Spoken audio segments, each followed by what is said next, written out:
Okay, so tuloy tayo sa pinag-aaralan natin, Kuya Jimel. The Bible as the Word of God. Yan.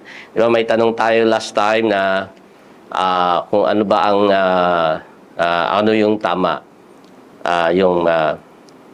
Is the Word of God is in the Bible or the Bible is the Word of God? Ano ba yung tama doon? Is the Word of God in the Bible or the Bible is the Word of God? Nasa Biblia ba ang salita ng Diyos? O ang mismong Biblia ang salita ng Diyos? Diba? So, yun yung question natin noon. So, the Bible as the Word of God. Where does the Bible come from? So, tingnan natin yung mga susunod na slide. Yan. Ito yung may 5 tayong points dito na pag-aaralan natin. Yung iba masyadong ma-wordy, maraming mga salita, maraming mga letters, pero huwag kayo masyadong malula doon. Kasi kailangan ko lang ilagay yon para sa explanation, no? Yung ibang mga slide, masyadong maraming words. Anyway, basahin natin number 1. Kuya Louie, please. The Bible comes to the church from Jesus Christ, the crucified and risen Son of God, by way of His apostle. Okay. So, explain natin yan, okay? So, unang-una sa lahat, may dalawang klaseng Word of God. Yung isa ay yung tinatawag sa Grego, no? Sa Grego, dalawang klase ng Word of God. Una ay yung Rema. Okay? Pangalawa ay yung Logos. Ano yung pagkakaiba ng dalawang yon? Gusto kong i-research ninyo, no? Para hindi laging sinasabi ko sa inyo. So, gusto ko rin kayo na magkaroon din ng Rema, R-H-E-M-A, and then yung Logos. Parehong Word of God yon, pero may pagkakaiba sila. Logos, L-O-G-O-S. Yun yung Logos. Greek word yon, Word of God din yon. Yung Rema din, Word of God din yon. Pero ano yung difference nila? Okay? So, pag-aralan niyo yan. Gusto kong i-research niyo yan. What is Rema and what is Logos? So, God is the one who speaks. Diba? Ang Diyos ang nagsalita. At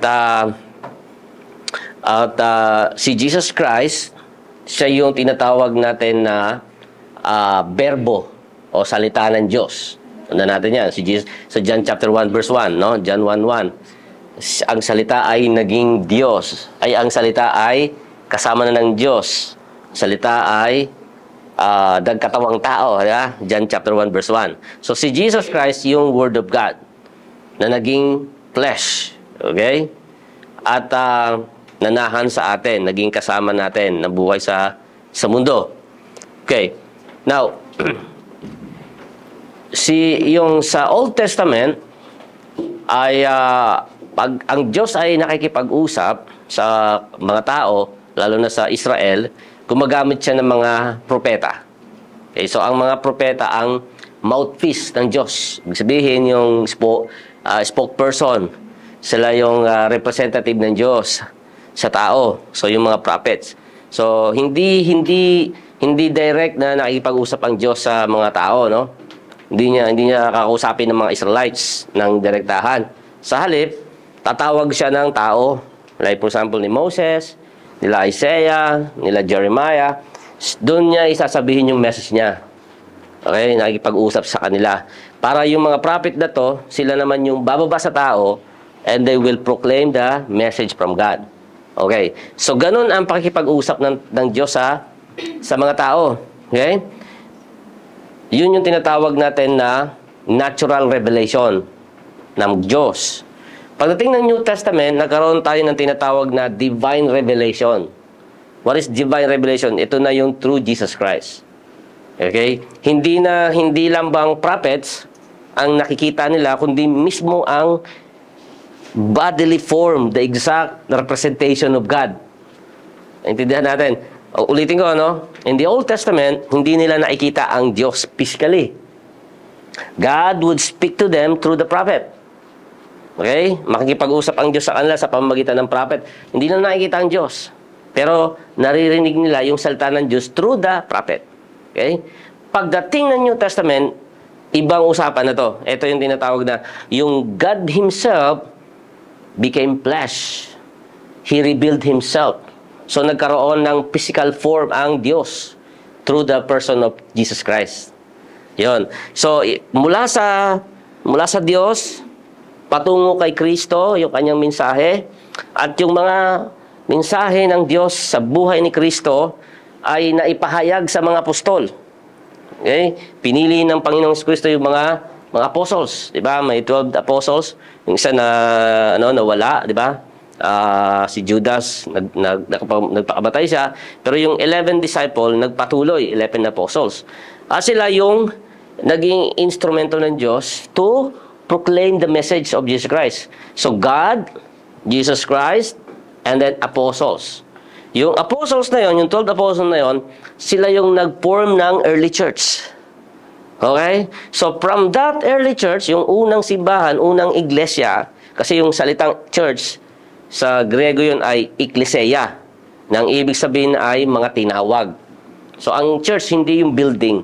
Ang church hindi yung meeting place. Ang church ay yung mga taong tinawag, ginather. They are the called out ones. They are the ekklesia. So ulitin ko, God, the word of God, Heavenly Father, to the person of Jesus Christ, and then from the person of Jesus Christ to the apostles na naging church. At yung church, yung mga apostle na yon, sumulat sila ng written word of God. Kaya meron tayo nito. Kaya tayo nagkaroon. Kaya yung sinasabi dyan, the Bible comes to the church from Jesus Christ, the crucified and risen Son of God, by way of the apostles. Pero hindi mula sa mga apostles, meron pa. Kay Jesus Christ pa, and then sa Heavenly Father. Naintindihan nyo? Ganun yung pagsasalin-salin nito. Hanggang sa nagkaroon tayo ng written copy ng Word of God. So, ibig sabihin, hindi ito sulat lang ng tao. Ito ay mensahe ng Diyos, pinahayag sa Panginoong Jesucristo, pinahayag ng Panginoong Jesucristo sa mga apostol. Ang mga apostol naman, ibinaba ito sa simbahan o sa iglesia, sa mga Kristiyano. Kaya tayo nagkaroon ng written word of God. So, hindi ito chismis. Hindi ito fiction. Di ba? Alam niyo fiction? Fiction katang isip lang. Mga science fiction. Di ba? Ganon. Mga sci-fi. Hindi yun. Ito ay proven historical record. No? At maraming mga archaeologists, kahit hindi mga Christian archaeologists, kahit yung mga scientists, mga archaeologists na hindi talaga mga Christian, they prove, they have the proof that the Bible is true, at marami silang mga nahukay na mga ebidensya. Like for example, yung templo ni King Solomon, may mga lumabas na mga update na nahukay na nila yung templo ni Solomon, yung City of David, yung Tower of Babel. Yung Tower of Babel. Nakita na nila yun. Tapos, Noah's Ark. Maraming mga historical event sa Old Testament na unti-unti na unravel, unveil, nabubuksan na sa mata ng tao. Kaya totoo ang historical event. Maging yung record ng the flood. Kita din nila yon. May mga pag-aaral yung flood, yung great flood sa Genesis chapter 9 ba yon? Daw nagkakamali 9. Yung panahon ni Noah, no? Yung record na bumaha talaga. So maraming mga fossils kasi noon na nahukay nila na yun ay nangyari during the great flood, time of Noah. So talagang biblically, archaeologically, scientifically, the Bible is true. From God, to Jesus Christ, to the apostles, to the church, to us. Yan, yun yung sinasabi dyan. Okay? Next tayo. So, risen from the dead, Christ appeared to the witnesses whom He had chosen. He taught them the gospel and sent them as His ambassadors. Anong ibig sabihin ng ambassadors? Ang ibig sabihin ng ambassadors? Ambassador, it means representative. You are representing Jesus Christ, di ba? So, nagpakita si Jesus Christ, sabi diyan, mula nung siya ay nabuhay na muli, mula sa mga patay, bumangon siya sa mga patay, at ang Panginoong Jesucristo ay nagpakita sa kanyang mga saksi, kanyang mga witness, na mga pinili niya.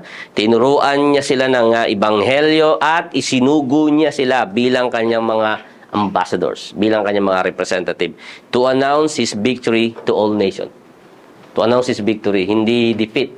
Kasi Jesus, yung pagbuhay, pagbangon niya sa mga patay, it is victory. It was a victory. Hindi siya defeat, di ba? Hindi siya talo. Hindi siya natalo. Hindi siya nabigo.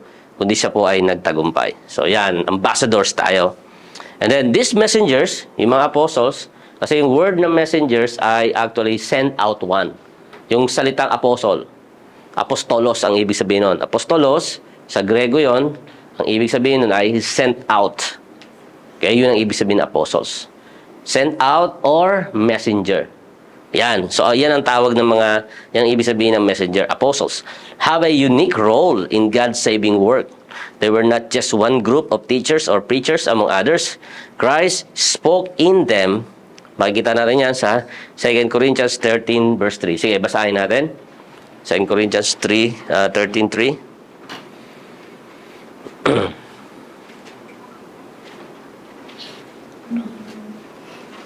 Okay. Sige, pakibasa ni Ate PJ.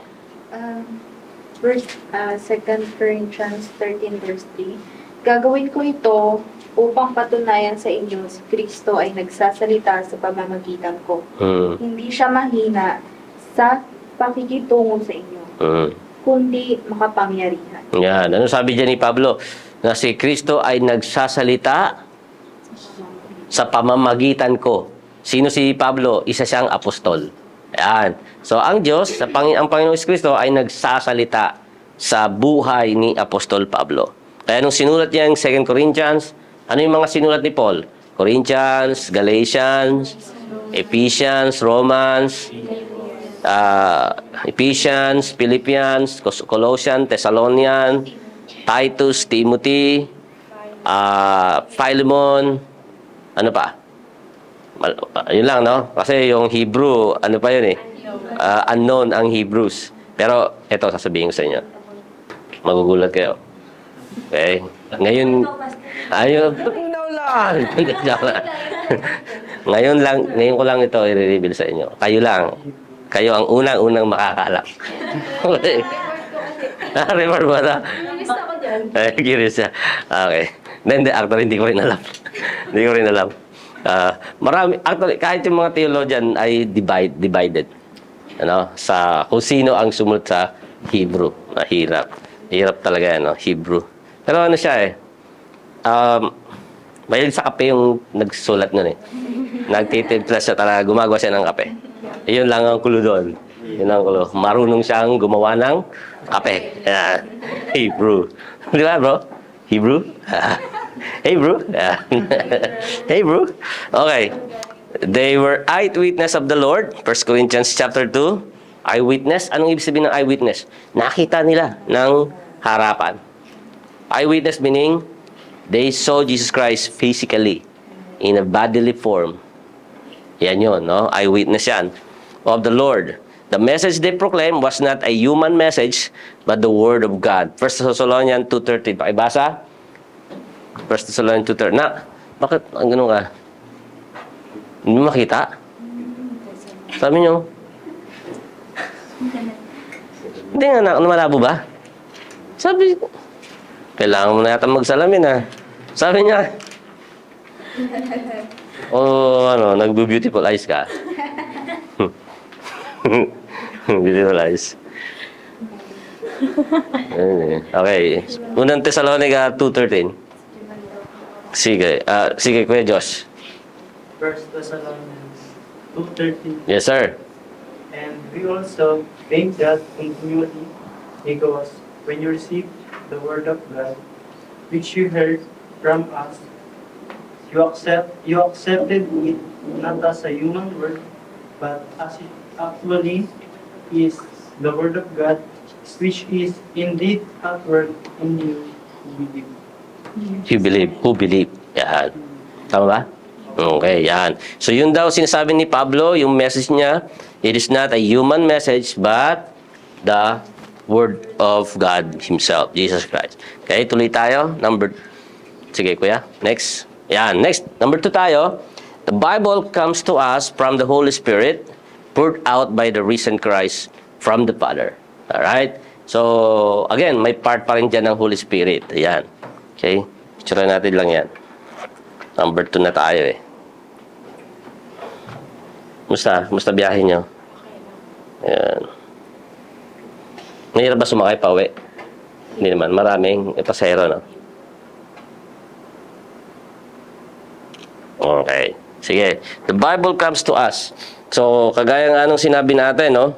Yung 2 Timothy 3:16 at saka yung, ano yun, sa Peter? Anong chapter yan? Ayan, di ba? Yun. Mayroong binabanggit niya na through the Holy Spirit.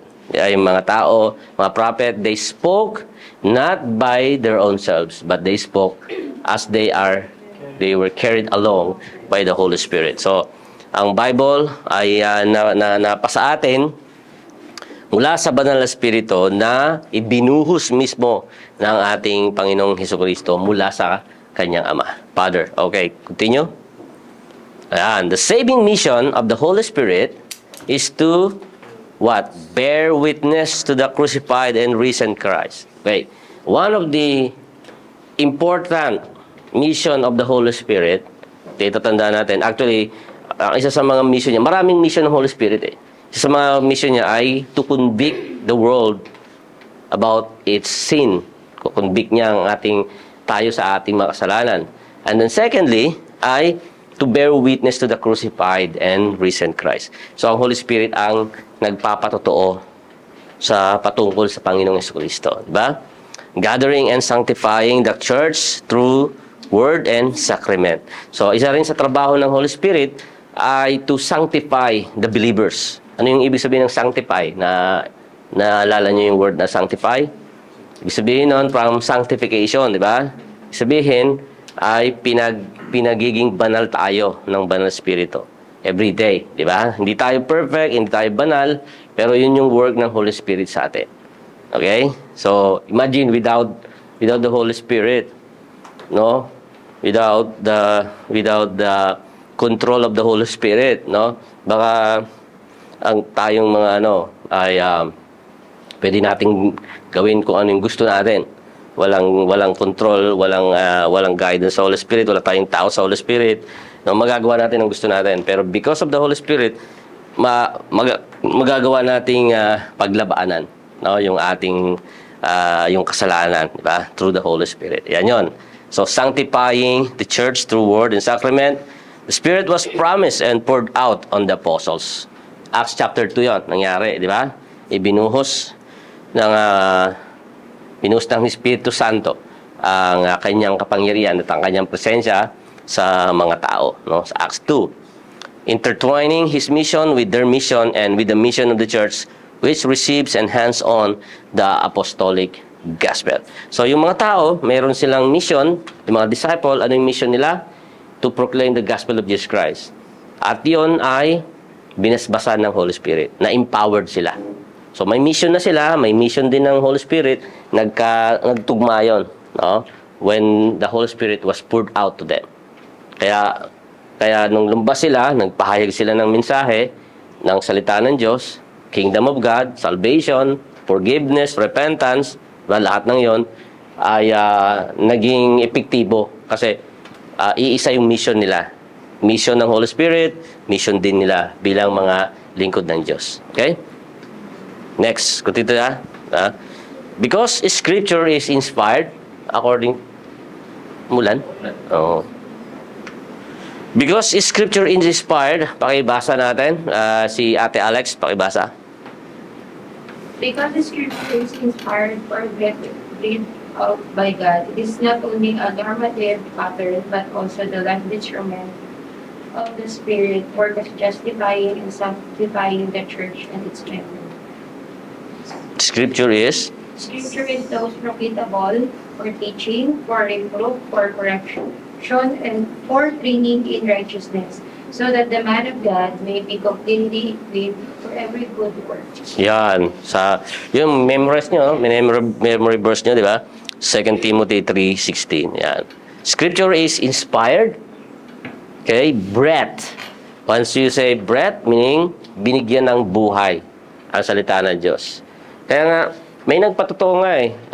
When I was in Bible school,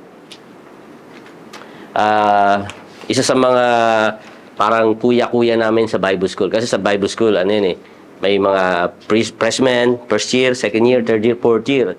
No? So, yung kami mga freshmen, mga bunso kami, kami yung mga unang estudyante. Tapos yung mga fourth year, ay hindi pala mga unang mga pinaka younger, no? Kami yung huling pumasok. So yung mga fourth year, sila yung mga kuya, mga ate. Sila yung mga spiritual. Ganun. Kami yung mga matitigas ang ulo, kami yung mga makukulit. Sa batch namin, ako yung pinakabata. Ano, I was only 17 years old. Nung nag first year ako sa Bethel Bible School. 17.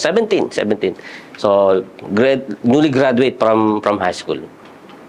Kaya wala akong kaalam-alam. Ibig sabihin talagang pagka mayroong mga class discussion, sila lang ang nag-uusap eh. Ako, wala akong pakialam eh. No? Basta papasok lang ako, makikinig lang ako. No? Pagkatapos ng klase, punta ako sa kantin, merienda ako. Ganun lang. No? Cho, musta? May natinda ka ba sa klase natin? Meron naman. Pero bahala kayo sa buhay nyo. Sasabihin ko lang, meron.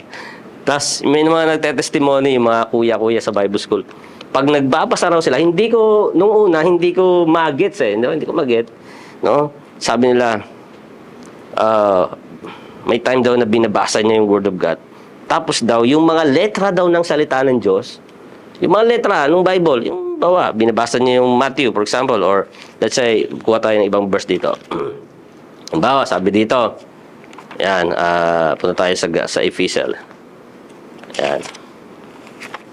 Yan, Colossians. Sabi dito, He is the image, Colossians chapter 1, verse 15. He is the image of the invisible God, the firstborn over all creation. Ganyan, no? Babasa.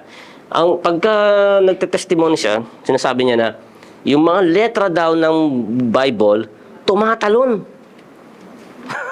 Ganun. Tumatalon daw. Ang pagkakaintindi ko, akala ko talaga literal eh. Literal na yung nagja-jump, umaangat. Sabi niya, alam niyo, ganyan siya pag nagte-testimony. Alam niyo, habang nagbabasa ako, talagang yung mga letra tumatalon at nangungusap sa akin. No, tumatalon-talon. Sinubukan ko rin, sabi ko. Sabi niya kasi nagpi-pray daw siya. Tapos after daw niya mag-pray, magbabasa na siya ng Bible. Yun na. Yung mga letra daw tumatalon, umaangat-angat daw, gumaganon, yung nagba-bounce ba? Yan yung word niya. Yan, nagba-bounce. Tumatalon-talon. So, sabi ko, subukan ko. So, ginawa ko din, nag-pray din ako. Tapos nagbasa na ako. Hindi naman, hindi naman tumatalon, di ba? Pinagsasabi nung ako.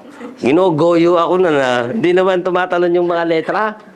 Yung pala, ang ibig palang sabihin nun, yung pagiging alive ng Word of God ay tumitimo sa puso mo na parang nangungusap sa'yo. Parang may tao na direktang nagsasalita sa mukha mo. Yun pala ang ibig sabihin nun. No, na sabi niya na tumatalon-talon daw yung mga letra. Akala ko literal na nagja-jump yung mga letters. So, ibig sabihin talagang once na deep in ka talaga sa Word of God, tapos once na nagbasa ka, mararamdaman mo. May mga iba pa nga nagbabasa pa lang ng Word of God, umiiyak na eh. Hindi pa nakikinig ng preaching yun, no? Nagbabasa pa lang, umiiyak na. Yung mga Bible nila, puno-puno ng luha eh. Habang nagbabasa, umiiyak. Nababasa, di ba? May mga ganang tao, madaling umiyak, no? Sa mensahe ng Word of God. Pero totoo yun eh. Work yun ng Holy Spirit eh. Di ba? Hindi mo maiiwasan. Na-experience yun ba yun? Na tumatalon-talon ba yung mga letra? Nagbabounce ba? Ikaw ate? Hindi. Hindi pa na-experience. Ayan, okay. Continue tayo. Yeah, number 3 tayo. The Bible is the Word of God, the Father, the Bible is the Word of God, the Father. Okay? The Bible, hindi mali yung grammar dyan, ha? Gusto ko lang, the Word of God, baka isipin nyo kasi, the Bible is the Word of God, from the Father. Maaaring sabihin nyo ganyan. Pero ang talagang basa dyan ay the Bible is the Word of God the Father. Di ba? Meron tayong God the Father, God the Son, God the Holy Spirit. Di ba? Yan yun. The Bible is the Word of God the Father, which comes to us inseparably from His gift of His Son, Jesus Christ. So in other words, gusto ko lang maintindihan nyo dito. You cannot separate the Father and the Son, Jesus Christ, as the Word of God. Jesus Christ is the Word of God.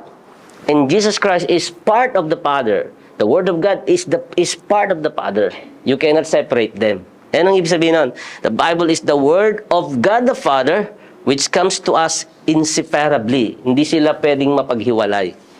You cannot separate the Father and the Son, Jesus Christ and His Heavenly Father. Yan. Magkasama sila. Maging sa creation. Diba? Nung nilikha ng Diyos ang mundo. Diba? Ang daigdig, diba? Universe. The Father, the Son, and the Holy Spirit was there. Genesis chapter 1, verse 1. Yung pinakaunang Bible verse, diba? Nandun na rin ang God the Father, God the Son, and God the Holy Spirit. When the world was formless, according to Genesis chapter 1, and God was the one speaking. Sabi niya, let there be light. Let there be sky. Let there be animals in the sky. Let there be animals in the ocean, in the water, diba? So God was the one doing the action, and He was speaking the word, and that is Jesus Christ, speaking the verbo, proclaiming the power of the creation. And then according to the Bible verse doon sa Genesis chapter 1, and the earth was formless. So yan, the earth was formless, and the Holy Spirit was hovering the earth. Ang ibig sabihin ng hovering the earth, alam niyo kung nakakita na kayo ng yung inahin na may mga sisiw. Yeah? Yung inahin pagka yung makulimlim na, yung maggagabi na, anong ginagawa niya sa mga inahin niya? Tinatago niya sa kanyang pakpak, diba? Ginagano niya, oh. Tapos pinapalaki niya yung katawan niya, yung pakpak niya, yung balahibo niya. Huh? Tapos pumapasok na doon yung mga sisiw niyo. Pasok na. Yun ang hovering. And the Holy Spirit, that is the picture of the Holy Spirit when during the creation, the Holy Spirit hover the formless earth. Walang form ang earth kasi. Kalat-kalat. Nung nililikha ng Diyos, walang form, hindi pa siya bilog. Siguro yung sky nasa baba, yung tubig nasa taas. Yung mga bituin nasa gilid, nasa gitna. Yung araw nasa kabilang gilid, yung mga bundok nasa kabila. Yun ang picture ng earth noon. Hindi siya buo. It was chaotic. Parang lahat mga bagay nandiyan nakakaalat lang. And then it was the Holy Spirit who brought them all together in one place, and God created the heavens and the earth. Yun ang ibig sabihin nun. Okay? In other words, during the creation, the Father, the Son, and the Holy Spirit was at work together. Okay? During the creation. And at the same time, during the salvation, even during the baptism of Jesus Christ, naroon din yung tatlong persona. Yeah? Di ba nung binautismo si Jesus Christ? God was the one speaking. Ito ang aking kinalulug ng anak. Di ba? And then si Jesus Christ yung binabautismuhan ni John the Baptist. Anong nangyari? When he got up from the water, yung dove, yung Holy Spirit in the form of dove descended to him. And then God says, "This is my son whom I am pleased." Di ba? Yun. Nandun din ang God the Father, God the Son, God the Holy Spirit present in one event. And then during the salvation, during the creation, sa salvation, yung when Christ died on the cross, God was the one looking at us. The Son was hanging on the cross. Amen, di ba? And the Holy Spirit was there, witnessing every event, everything that is happening around. So hanggang sa huling hininga ni Jesus Christ, the Father, the Son, the Holy Spirit was there. They were complete. Now, witnessing the event, witnessing the redemption of the humanity. Yan ang ibig sabihin nun. The Bible is the word of the God the Father. It comes to us inseparably. Hindi sila napaghihiwalay. From His gift of His Son, Jesus Christ. Continue. Okay? Pakibasa ni Ate Cassie. From all eternity, the Word was with God, and the Word was God. One in being with the Father and the Holy Spirit, our Lord Jesus Christ is God eternal. Eternal good. Word. His only Son, who became flesh and dwelt among us. Yan. John 1:14. Yan. Pag binasa mo yung John chapter 1 verse 1, nabasa niyo na yan, di ba? And the Son and the Word was with God. And the Word was God. Nandinaw yan. Kaya nga sinasabi ko sa inyo mga kapatid, yan yung hindi binabasa ng mga iglesia ni Kristo. Nakakala nila si Jesus Christ nag-start si Jesus Christ, yung existence ni Jesus Christ, nag-start when He was born in the manger. Diba? Sa Matthew and Luke, diba? Naka-record yung birthday ni Jesus Christ. Ang akala ng mga iglesia ni Kristo, yun ang start ng existence niya sa mundo. Doon nag-exist si Jesus Christ. They're wrong. Jesus Christ existed even from the very, very, very, very beginning. Kaya nga sabi niya sa John 8, no, sabi niya, I am, before Abraham, I am. Yeah, sabi niya, bago pa si Abraham isinilang. Kasi sabi ng mga tao, sabi ng mga Israelites, bakit mas greater ka ba kay Abraham? Sabi nila, yung mga Israelites, are you greater than our father Abraham? Ano sabi ni Jesus Christ? Sabi niya, before Abraham, I am. Anong ibig sabihin nun? Bago pa isinilang si Abraham, bago pa nabuhay si Abraham, naroon na ako. Nandito na ako. Paano mangyayari yun? Si Abraham, 2,000 years older than Jesus Christ. Diba?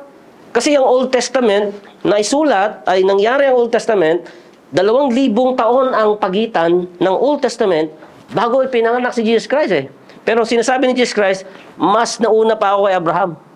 Hello? Naintindihan niyo ibig sabihin? Pero sinasabi niya, bago pa dumating si Abraham, nandun na ako. So kung halimbawa, this is the beginning of the time, this is the time of Abraham, this is the time of Jesus Christ, and this is the revelation, di ba? Time ng church. So, sabi ng mga tao, dakila ka ba kay Abraham? Dito si Abraham, di ba? Ito yung beginning. Dito si Abraham. Sabi ni Jesus Christ, bago pa si Abraham, nandun na ako. So, nauna pa siya dito kay Abraham. Nag-exist na siya. Nag-exist pa siya dito. Nag-exist na siya. Even before the creation. Kaya nga ang sabi doon? From all eternity. Now, anong ibig sabihin ng from all eternity? Ibig sabihin nun, it is another word of saying, no beginning, no end. Yun ang ibig sabihin ng eternity. From eternity past to eternity future. Walang pinag-umpisahan. Like God. Kaya ang Diyos, hindi siya pwedeng maging Diyos kung merong may nag-create sa Kanya. God cannot be God if He has the beginning. Or God cannot be God if He is created. Naintindihan nyo? Pagka ang Diyos ay may pinag-umpisahan, hindi siya Diyos. Pag ang Diyos ay may lumikha sa Kanya, hindi siya Diyos. Ibig sabihin, ang Diyos yung lumikha sa Kanya. Naintindihan nyo? That is why our God, in the Old Testament God, Diyos siya kasi wala siyang beginning Wala siyang pinag-umpisahan. At wala din nag-create sa Kanya. Walang creator ang Diyos kasi siya ang creator There's only one creator. Hindi tayo creator. Human beings are not creator. We are only builder. We just maker of something. We can build something. We can build table out of wood. We can build house out of wood. We can build car out of some raw materials, but we cannot create. We are not creator. We cannot create anything. God is the only one who create. He is the only one that is creator. Nandito nyo? Ang ibig sabihin ng creator, you create something or you make something out of nothing. Naintindihan nyo? You can only be a creator if you can make something out of nothing. Yan ang qualification ng creator. Kaya mong lumikha ng isang bagay mula sa kawalan. And God did that. kayang gawin ng Diyos yun, yung tinatawag na ex nihilo. Ex nihilo meaning creating something out of nothing. Nilikha ng Diyos ang lahat ng bagay sa mundong ito mula sa kawalan eh. Kaya ba natin gawin yun? Na makakalikha tayo ng isang, let's make a computer out of nothing. Hindi. Anong gagawin mo? Kung ikaw ay gagawa ng computer, may mga raw material ka. Ha? For example, yung camera na yan. O, paano mo gagawin yung camera na yan? I-assemble mo yan mula sa mga iba't ibang raw materials. Mayroon kang plastic, may bakal, metal, may lens, ano pa, may wire. Lahat yan pagsamasamahin mo to make a camera like this. Mayroong pinagmulan, may raw material. But God created the whole world out of nothing. Amen? Yan. Okay. So, yan ang ibig sabihin ng eternity. So, Jesus Christ, the Word of God, Jesus, is ano yan? From eternity, the Word was with God, and the Word was God. One being with the Father and the Holy Spirit. Iisa sila. Okay? Then, Mariel, pakibasa yung susunod na point.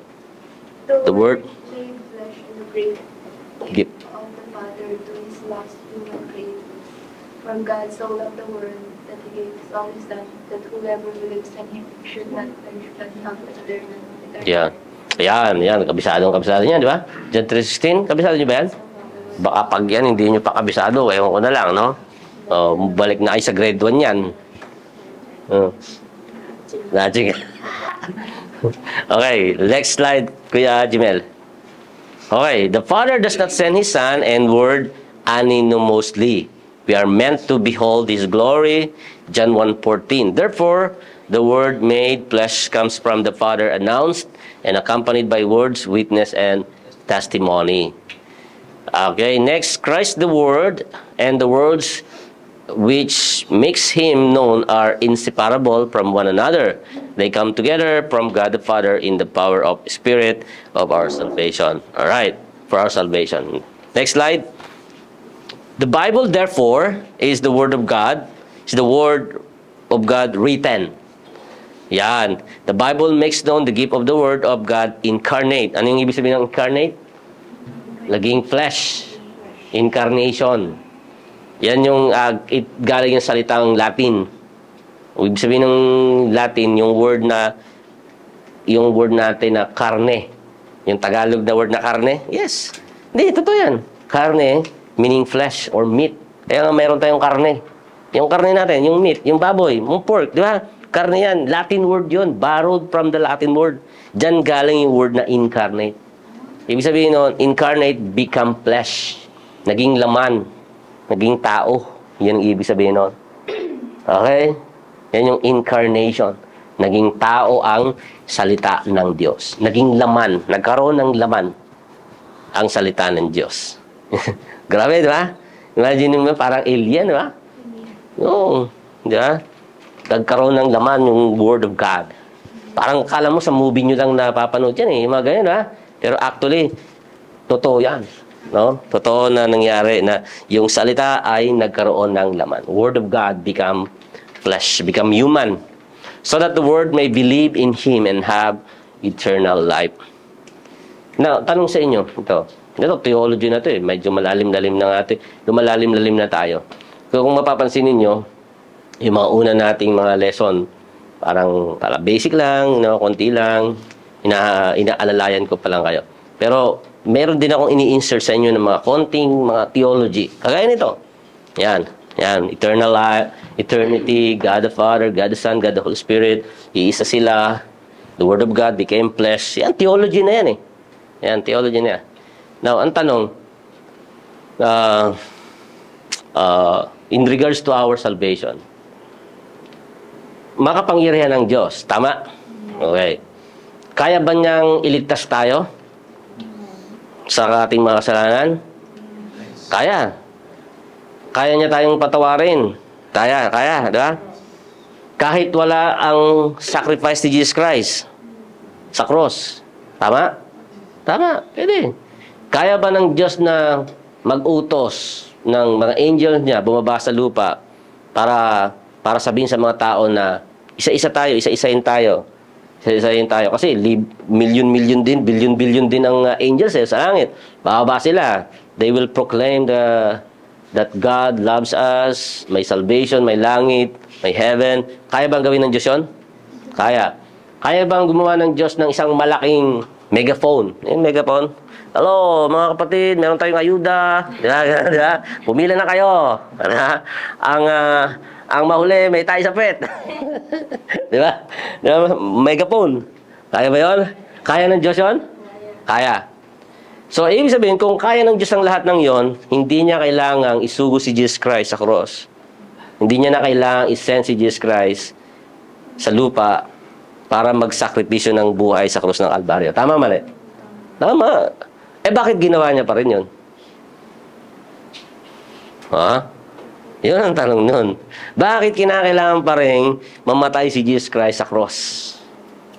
O, pag-isipan niyo yan. Hindi ko bibigay ang sagot. Ha? Assignment? Ha? Bakit kinakailangan ni Jesus Christ? Kasi kaya niya lahat eh. Pwede niyang gawin, di ba? God is God. God is God of possibility. He can do everything. There's nothing impossible with God. Pwede niyang pababain na lang yung mga anghel at sabihin na may langit, no? Dalhin na lang tayo sa langit, lahat tayo. So kaya, i-hear tayo ng... Bakit kinakailangan 2,000 years ago ay mag-sacrifice pa si Jesus Christ? No? Para tayo ay iligtas. Yan. Alam nyo? Alam yung sagot? Alam nyo yung sagot? Kasi tayo makasalanan, binigyan na tayo ng pagkatao na yes. Okay. Yan. Okay. Ano pa? Para malaman lang. Kasi nga, di ba, Pastor, kaya niyang magpatawag kahit hindi gawin na nililis ka. Siguro para malaman ng mga tao kung gaano sila kamahal nito na kaya niyang gawin nila. Okay. Thank you. Ano pa? Sige. Sige, pwede kayo magsagot. Thank you, Kuya Joel. Thank you, Ate Rosel. Sige. Di ba po kasi, kung hindi, kinakabahan ako. Huwag kang kabahan. Si Jemel lang yan. Di ba po kasi, pagka wala pong, kakakapi ko tapos. Di ba po, Pastor, kasi sa this day, kung hindi po nangyari na sinacrifice si Jesus Christ, hindi po mag-fulfill yung promise ni Lord. Hindi po mangyayari yung second coming niya. Okay. Kung wala po ganun. Hindi po mangyayari yung tawag doon. Yung redemption. Opo. Okay. Good. Ano pa? Salamat. Sige. Ano po? May prophecy din kasi nangyari, di ba, sa Old Testament bago dumating si God. So, fulfillment of Ano ba to? Sige. Kung hindi po nagpapa si Jesus Christ sa cross, hindi po maniniwala yung mga tao na napatawad na sila ni God. So, parang yun ang proof, no? Kasi, Okay. sasabihin lang po sa kanila ng mga tao na, ay, napatawad ka na. Parang, hindi naman po sila maniniwala kasi wala naman po nangyaring na maniniwala. Walang nag-sacrifice, ha? So, Jesus Christ yung yung parang patunay nun, no? Okay, good. Salamat. Anything else? Ano po? Sige. Siguro. Kailangan ni God ibigay si Jesus para magkatawang tao, para sa ating mga tao, ma-feel niya yung puso natin, yung mga kasalanan, yung mga flesh na So, maramdaman niya yung kasalanan natin and papatawad tayo sa mga nagawa ng kasalanan. So, Okay. parang tao. Flesh. Tao. Okay, good. Si Kuya Paul daw po. Okay. Kuya Paolo?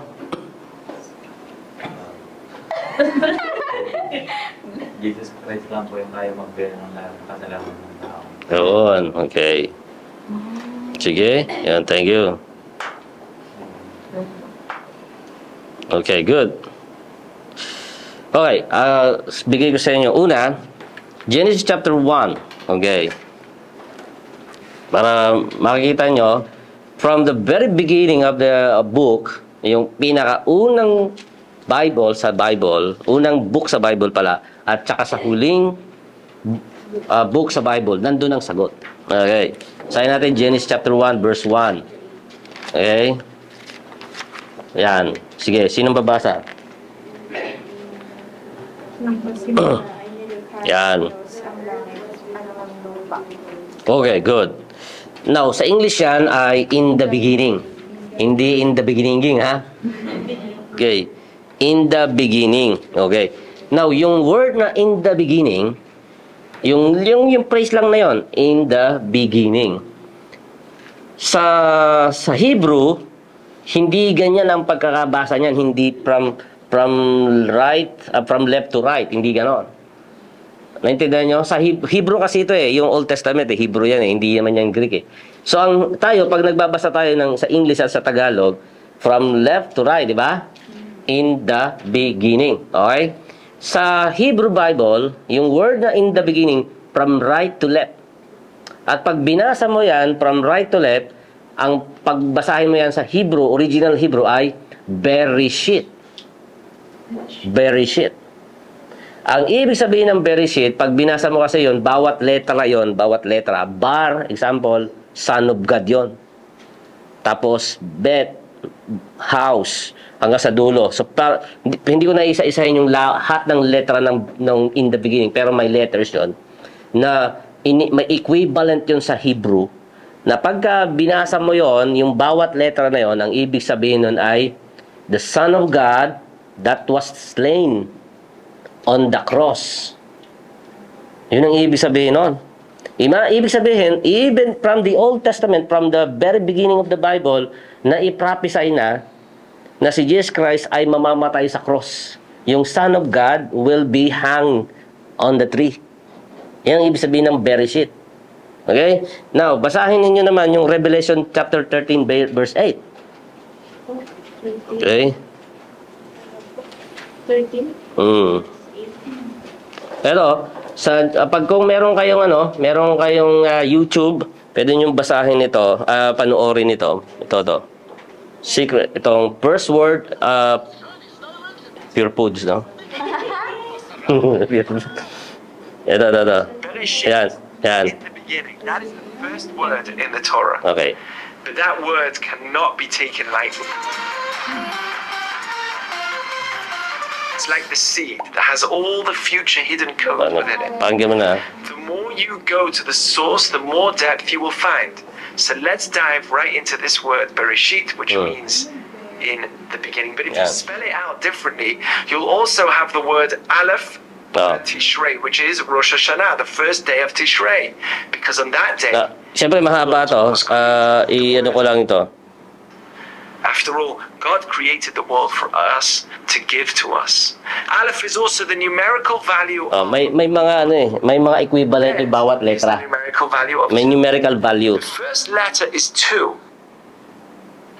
See that God is hidden from us. That's why the world is also Olam, which means in Hebrew, Ne'elam, hidden. Pwede nyo i-research sa YouTube yung the meaning of Genesis, the first word of the Bible, the Bereshit. Pwede nyo ma-research sa YouTube. Ang explanation yan ay the Son of God that was slain, or the Son of God that will be hung on the cross. Yan, si Jesus Christ yun. So, sa umpisa pa lang ng Bible, na i-prophesy na si Jesus Christ magsasacrifice. No? And then, basahin yung Revelation 13:8. Revelation 13:8.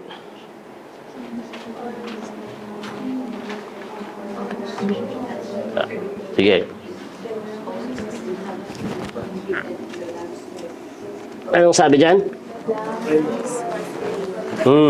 The lamb that was slain from the foundation of the world. Grabe, ba? The lamb that was slain, sino yung lamb na yon na naslain, na namatay? Jesus Christ. From the foundation of the world. Hindi pa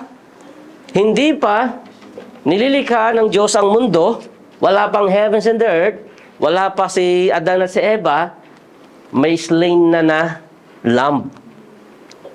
Mayroon ng prophecy na the Lamb of God will be slain for the forgiveness of our sin. Ganito kasi yan eh. Para maintindihan nyo ang Diyos, ganito siya. Tinapos niya na muna, nangyari na lahat ng bagay. Okay, ito ng lahat, natapos na. Jesus Christ died already on the cross. Jesus Christ already saved all the humanity, those who will be accepted Him as Lord and Savior. And then, He moved back to the history and He started again. Started all over again. Naintindihan niyo yung ibig sabihin? He finished everything first, then He moved back to the history, and then He started again. Ibig sabihin, ito tandaan niyo to, ibig sabihin, tayo, yung nangyayari sa atin, parang tawag dito, parang pa-future pa lang tayo. Di ba? Ngayon, tapos bukas, yung kinabukasan natin. Pero lahat ng yan, tapos na yan sa paningin ng Diyos. Everything is already complete in the perspective of God. Nakita na ng lahat, nakita niya na. But hindi ibig sabihin na siya ang nag-decide sa atin, para kung sino ang, hindi ibig sabihin na pinili ng Diyos o siya yung pumili kung sino yung pupunta sa langit o kung sino pupunta sa impyerno. Hindi ibig sabihin na siya ang nag-decide. O, ikaw punta ka sa impyerno, ikaw punta ka sa langit. Hindi ganon. Pero nakita niya na kung sino yung pupunta sa langit, kung sino yung pupunta sa impyerno. Nakita niya na kung sino yung magre-reject sa kanya. Nakita niya na kung sino yung tatanggap sa kanya. Natapos na. In God's perspective, tapos na ang kwento. Tapos na ang history. Kaya nga, di ba sa Revelation, si Satan tapos na eh. Di ba? Sabi doon sa Revelation, tinalian na siya ni Gabriel, ni Archangel Gabriel eh. Daniel, Gabriel ba? Daniel. Ni Gabriel, no? Ni Michael pala, ni Archangel Michael. Talo na siya eh. Ginapos na siya. Tinapon na siya sa abyss. Pansinin nyo. Sa abyss, ibig sabihin ng abyss ay walang katapusang bangin. Abyss.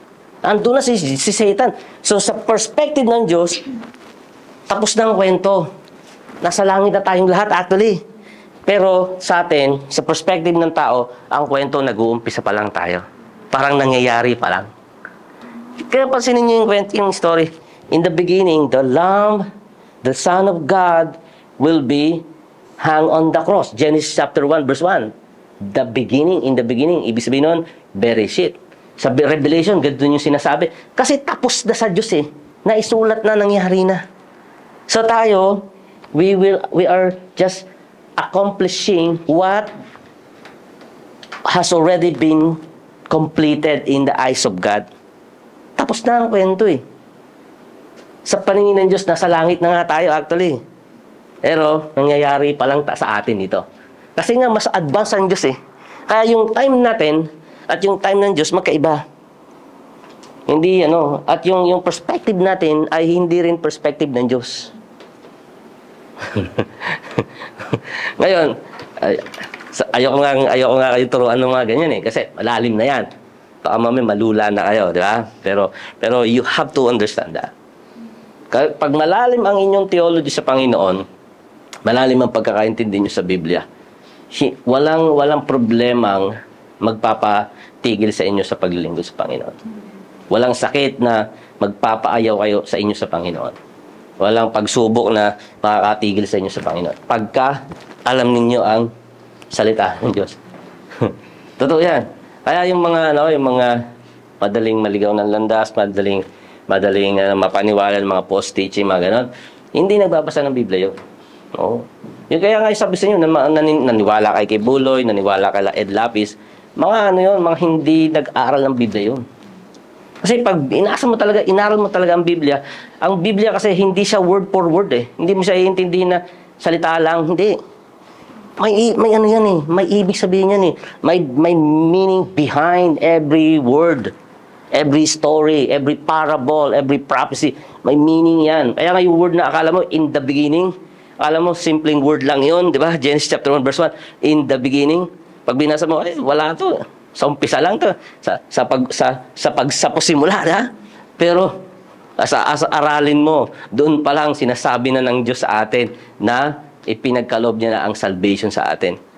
Doon pa lang, He provides already salvation for us through His Son, Jesus Christ. Kaya nga sabi yung tanong ko, bakit? Kaya naman ng Diyos na magsabi ng, magpadala ng megaphone, no? Para magsisi tayo, di ba?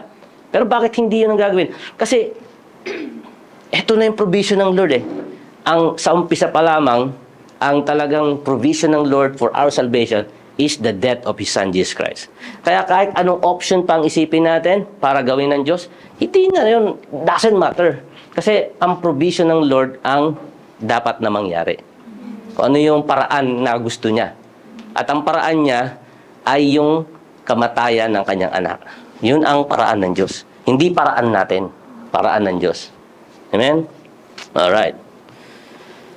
Okay, the Word of God thus comes to us in the unity of the Word incarnate, the Word written, and the Word proclaimed. Tandaan niyo yung Rema at saka Logos, ha? Yung Rema. Alam niyo yung ibig sabihin nun? Rema and Logos? No? Yung isa ay Word written, at yung isa ay Word proclaimed. Alin dyan? Alin dyan yung Rema? Alin dyan ang Logos? Rema is written. Ha? Logos is? Proclaimed? Baliktad. Yon. Logos is written, Rema is proclaimed. Tama ba ako? Research nyo. Rema and Logos. Yan. Rema or Logos.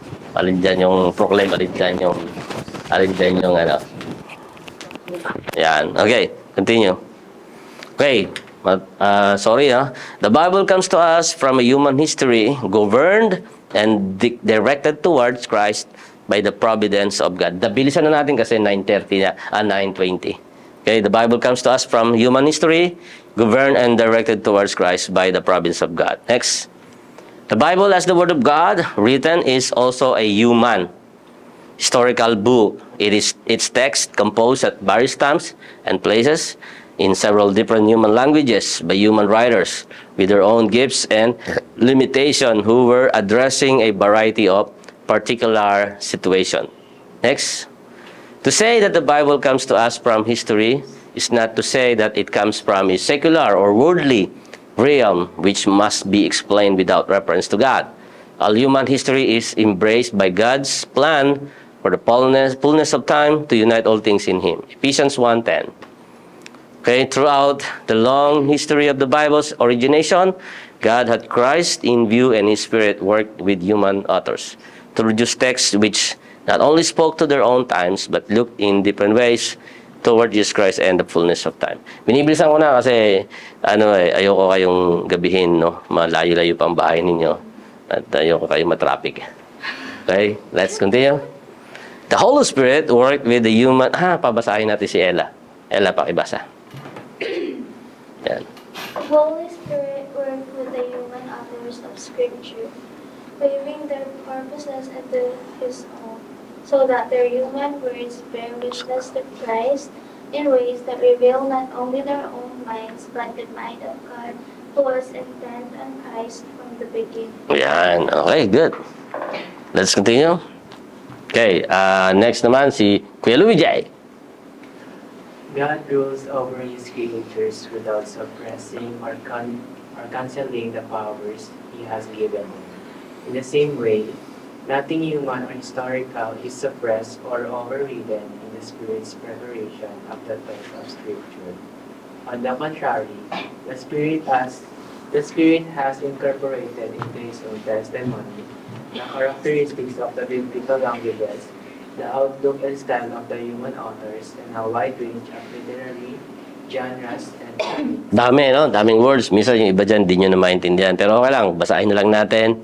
Kung gusto nyo picturean nyo. Okay, next. Wala na?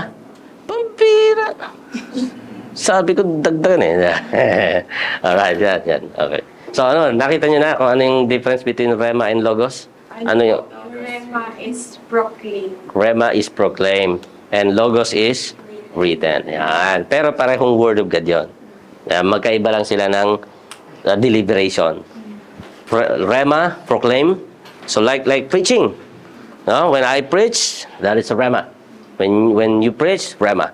When you are writing the Word of God and sending it like what Apostle Paul did, no? Yung mga sulat ni Paul, yung mga Galatians, Ephesians, binabasa mo, that is logos.